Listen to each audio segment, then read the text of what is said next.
Thank you. Mr. President, as the newest senator from the Silver State, I am humbled to serve and represent my fellow Nevadans.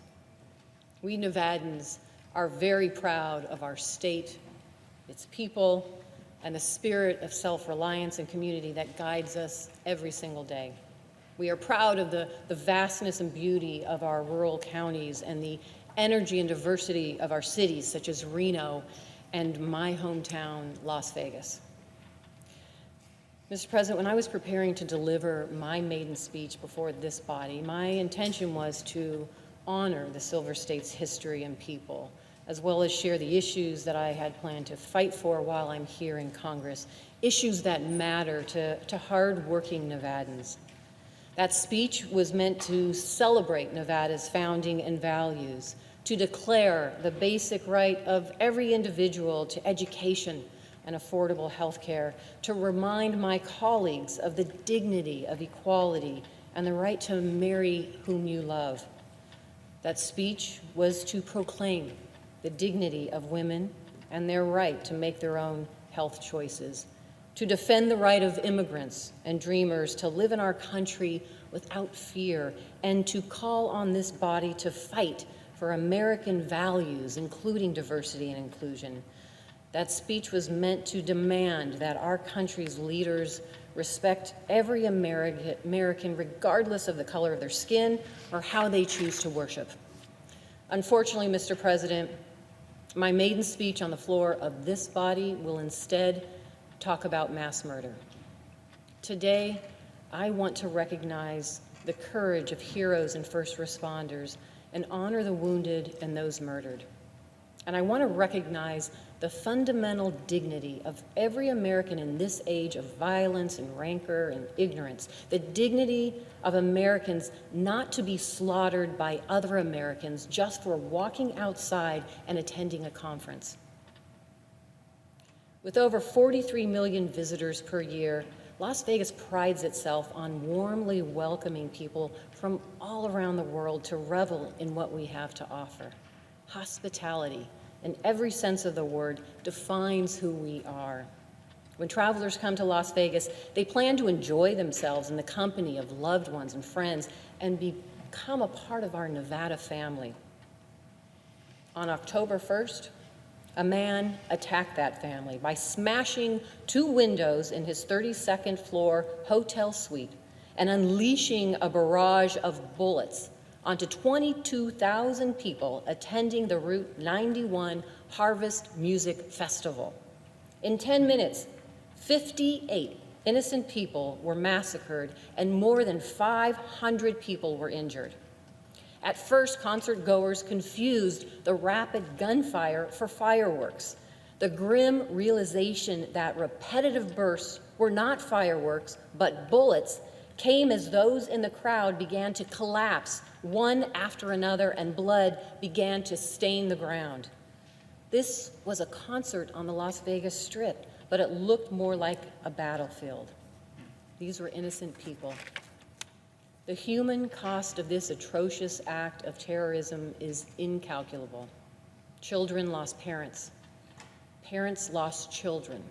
Friends lost friends.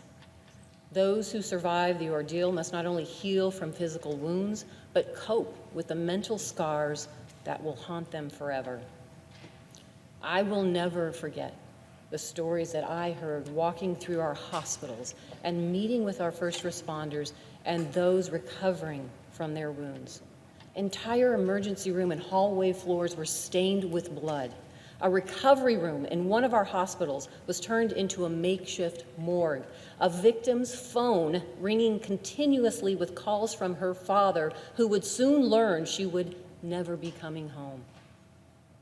There is one life story cut short for each of the 58 people killed that night. We've come to learn their stories, stories of sacrifice, of courage, and of love. A young man died taking the bullets that would have ended his girlfriend's life. A security guard was killed on the job. As bullets ripped through the night sky and bodies began falling to the ground, he took responsibility for keeping the public safe by directing the panicked crowd He made the ultimate sacrifice protecting others. With approximately 2 million residents, the Las Vegas area is not a small town, but this tragedy has shown just how strong and connected our community is. And it goes beyond Las Vegas. There are so many communities across this country that were injured by this tragedy in some way. Many of those killed and injured were visitors to Las Vegas. All Nevadans grieve for those dead and are doing what they can to help the survivors. You know, Mr. Rogers has a timeless quote. He says, "Look for the helpers. You will always find people who are helping." And as we embrace others and the families of the wounded in those murders, we also recognize so many in the community who helped. Even in the middle of the attack, there were helpers shielding strangers from bullets, and helpers who led people out of the concert venue, helpers who plugged strangers' bullet wounds with their fingers. There were helpers like Jonathan. Despite receiving a gunshot wound to the neck, Jonathan saved the lives of 30 people by leading them out of the venue and aiding them in taking cover. He did this even after losing sight of his own family. Jonathan later said, "I decided I'm not going to leave anybody behind."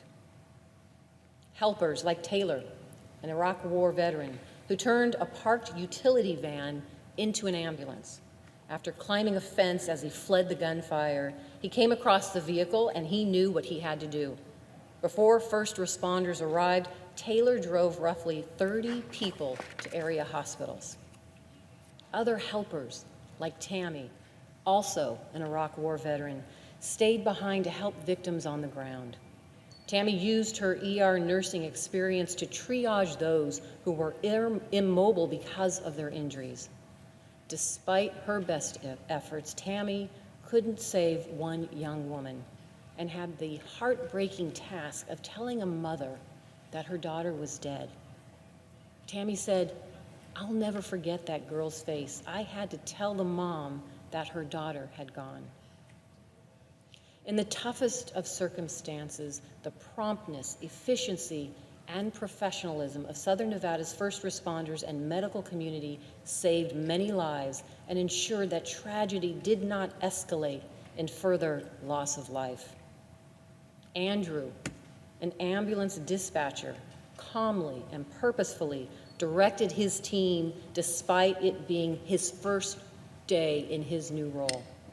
There were doctors across our valley who didn't need a call to rush to our hospitals to help. There were nurses who stayed long past their shifts to help care for and comfort the wounded. And our police officers and firefighters ran towards the bullets to help.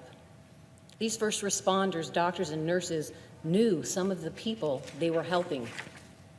The Las Vegas Metropolitan Police Department, the Clark County Fire Department, American Medical Response, Medic West Ambulance, Community Ambulance, the University Medical Center, Sunrise Hospital and Medical Center, the Valley Health System, and Dignity Health deserve our deepest thanks for their valor and their unmatched bravery.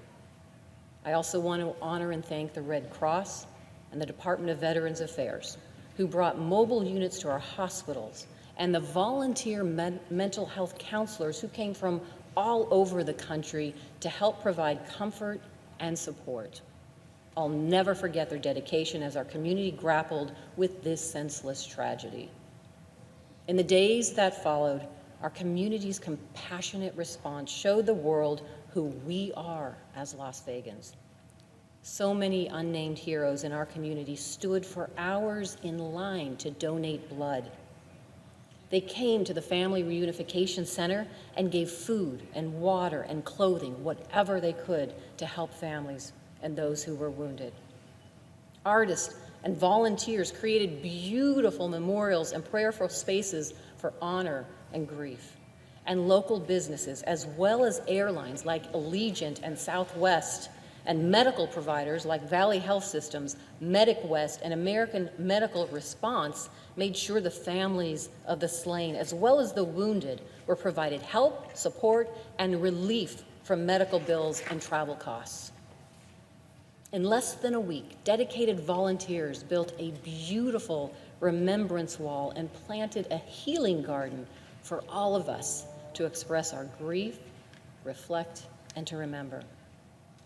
Our city also received an outpouring of support and solidarity from countless fellow Americans, state governments, and foreign embassies. And I was personally touched by the outpouring of support from my colleagues in this chamber, and I thank them for it.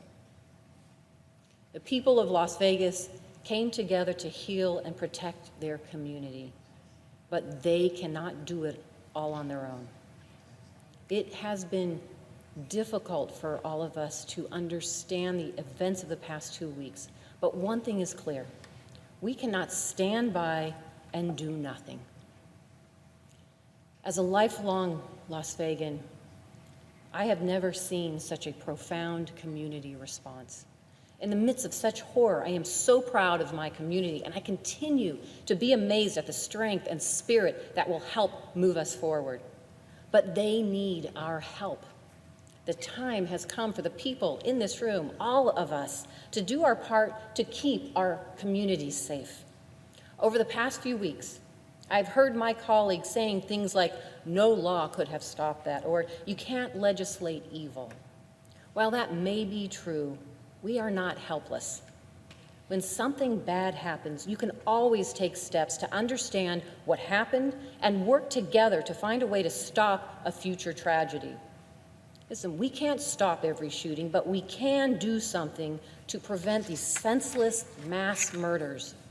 Just over a year ago, 49 people were murdered at a nightclub in Orlando, then the deadliest shooting in modern history.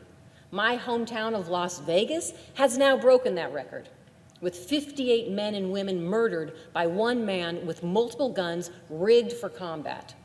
This is a horrific distinction to bear. Will we stand by and wait for the next community to break that record? In our communities, every day, Americans make common sense decisions to protect their health and safety. They lock their doors, they set their alarms, they go to the doctor for an annual checkup, and they wear seat belts. After the worst attack on American soil on September 11, 2001, we shaped the way we protect our country and our way of life. Now, in the wake of the worst mass shooting in modern American history, I am calling on my colleagues to work with me to take reasonable, concrete steps to reduce the likelihood of another senseless shooting massacre on American soil. Don't get me wrong. The people of Las Vegas are grateful to have the thoughts and prayers of nearly every member of Congress. But thoughts and prayers alone are not enough. Now it's time for action, meaningful action to prevent mass murders. Let me be very clear. This is not about taking away guns. I grew up in a family of gun owners and hunters. My father was a member of Ducks Unlimited. I have family members who are avid sportsmen, including an uncle who was a member of the Nevada Bighorns Unlimited. My husband is a retired Secret Service agent. We are proud gun owners. I believe that Americans have the right to own guns. But with the right to own a gun comes a shared responsibility to ensure that weapons do not fall into the hands of dangerous people. The right to own a gun must be balanced by the right of every American to be able to go out in public without fearing they'll be shot and killed at a church, or in a movie theater, or in a classroom, or in a nightclub, on a baseball field, or at a concert. The right to own a gun is important, and equally important is the right to not be killed by someone who has no business owning a gun. The Second Amendment calls for gun ownership in defense of the security of America, not to terrorize its citizens.